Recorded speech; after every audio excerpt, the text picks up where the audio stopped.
Good morning, Americans. This is your favorite alien here on the morning of a Friday, February. What is today? Let's see. The 27th is a Monday. 26th is a Sunday. 25th, 24th. So February 24th, 2022. And I'm doing a commentary here based on Paul Harvey, but not exactly a Paul Harvey commentary. So stand by. Well, Americans, today's commentary, Paul Harvey style, is on what George Washington would say today. And he said it already. You people that don't understand or comprehend, just look up in your internet George Washington's farewell address of September 1796 and read really what he said. Don't just read the words and say, oh, okay, yeah, just another politician talking. Yeah. There are two people that I've seen farewell addresses to that warn you of what's happening. George Washington was one,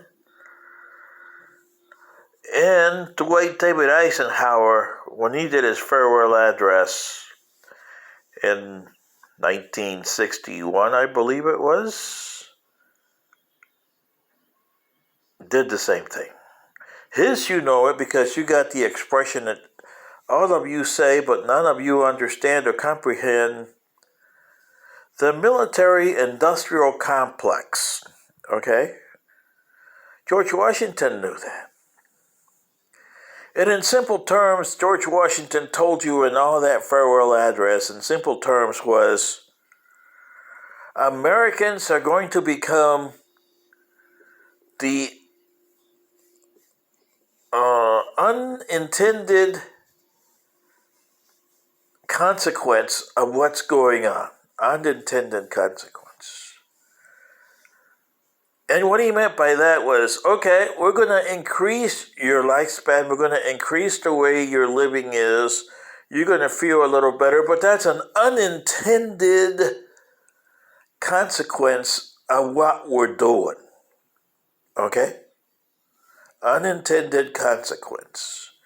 And if you look at your history after George Washington left office in 1797 and passed away in 1799, you'll see that every president since and every Congress, every person who started a business and became the big conglomerates, yours has been an unintended consequence.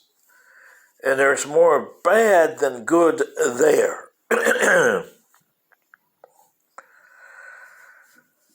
If you were around when the railroads were being built in the early to late 19th century,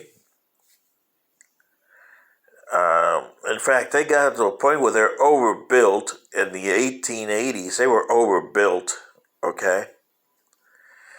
But did it improve your lives? Oh, yeah. I mean, you could go from town to town without having to go on the stagecoach. The ride was a little better.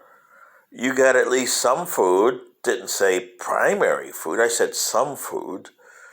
And you probably got toiletries along the way, so you didn't have, you had like outhouses and stuff like that, or some form of that on the train, or they had outhouses that they built at certain stops for water, maybe. But you did have better than you did on the stagecoach. Can you imagine going on the stagecoach? Oh, driver, I got a stop to go. Yeah. But that was an unintended consequences. Because although you paid to go, that wasn't where the railroads got their money. They got their money from hauling wood, later oil and steel.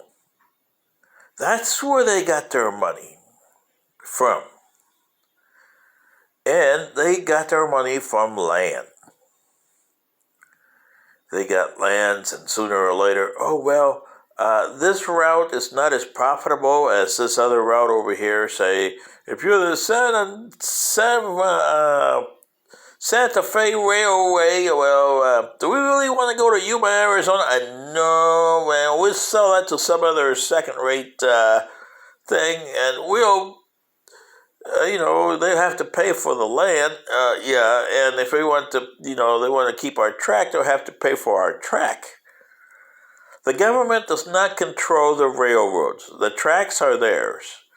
They do control the airlines, because the airlines have to fly in U.S. airspace, so they have to pay the U.S. for flying, and they have to flight the route that the U.S. tells them to go.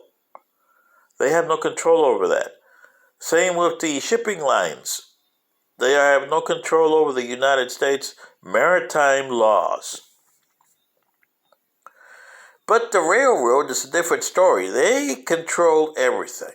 Norfolk Northern, over here in Ohio with that derailment, and they're fighting for their lives because sooner or later this has got to end.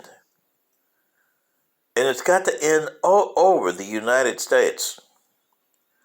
You got people that control your communities that have nothing to do with your communities. Some of them are like the railroads, outsiders that come in through your community, have full run of your communities. That's like you opening up your house and saying, "Let's go, people, in you come." And that's what you got. You're opening your house. See what I mean? If you don't understand that, Americans, and George Washington did, he was trying to tell you that in 1796. Everything that's going to be accomplished from here on, if you read his farewell address, he's telling you that you are becoming less and less important, and it's going to be an unintended consequence. And look at the consequences that happened when you were building the railroad. A lot of people died building the railroad. Were they compensated by the railroad? Not really.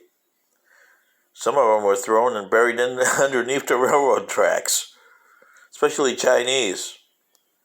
If you had money and you had privileges with the court, that you were compensated to a certain degree, yes.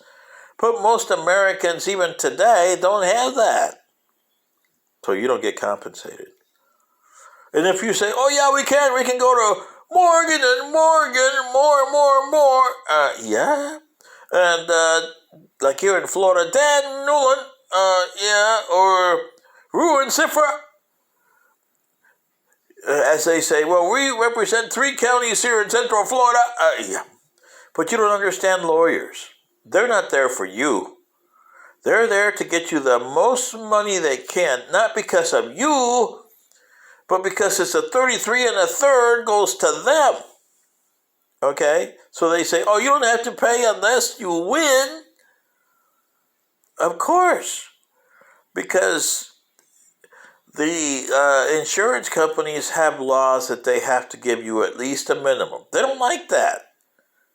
But they also have stipulations in their agreements for insurance policies, and that's where they go for the jugular. Okay? But when you get there, you say, when you get your auto insurance, you say, "Uninsured motorist, $50,000. Yeah. Well, if an uninsured motorist gets you there, they can go after the insurance company because, what's a motorist doing there? And you can go after the state and stuff. And, well, they got laws and they got little things on that policy where they can go for the jugular of the maximum, 200,000, 400,000. "Oh, Dan Ruland or Morgan got me 500,000 or 1,200,000. Yeah. Mm-hmm. So see, you are the unintended consequence of these firms getting big. That's why Morgan & Morgan is as big as it is. And that's why Dan Rulon is as big as he is. But will they take any case? No. They take certain cases that they know that their odds of winning are more than 60%. All the other cases that they're not going to win, we don't need to waste our energy on this. Give it to the minor guys down there. Let them fight over the 25,000 limit, the 30,000 limit, the $100,000 limit. See what I mean? And the insurance company will say, "Oh yeah, we'll give you the 25,000 here. Yeah, no problem." And then if you're in a case like me and a lot of other people who have a lot of people that owe money because we got shortchanged by society, I'm not complaining, but I owe a few people money. And therefore, if I get any money, the attorney has to say, "Oh," like Morgan & Morgan did to me, when I got hit with a car accident back in 2009. Oh, you owe a lot of money here. Yeah. I wasn't expecting money for me. I was expecting them to cover my medical bills, and that's about it. I wasn't expecting any money. My wife got lucky. She didn't get hurt. I did. It cost me a lot of problems since 2009. I still have the problems. Well, but that's beside the point. So I got 25,000, the limit, 25,000. And Morgan & Morgan, they took the case and they figured out, "Oh, no, this is an unwinnable case, so we're going to take the 25,000 because there's not much we can present on this. There isn't anything that we can go for the jugular for." So they settled on the 25,000 and probably strong arm people. "Can you take this because we got to get our bottom line up for us? 33 and a third." And that's probably what they did. I got $3,000, which I paid some stuff up that I needed to pay. So I didn't get any. Does it bother me? No. But it did bother them. "Oh, well, you owe a lot of money and this is not costing us nothing." It's still costing. You still get 33 and a third, and you didn't put much effort into this. You're getting the 25,000. It's like people who go to get their Social Security disability.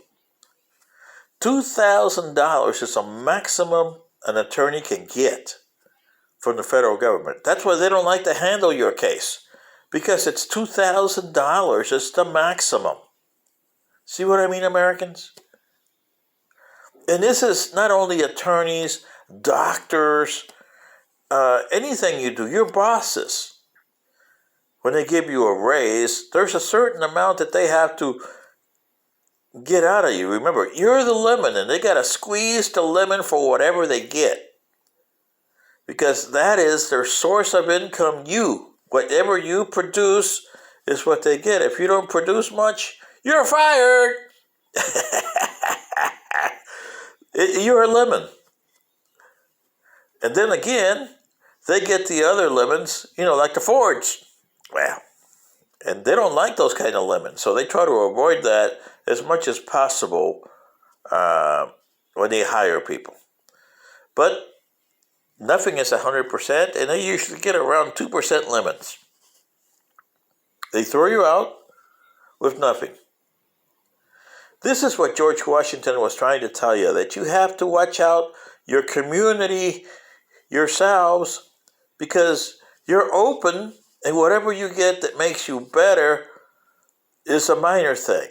For everything you get better, you got 10 things that take it away from you. Unless you don't know that, Americans, then you got something wrong with your head.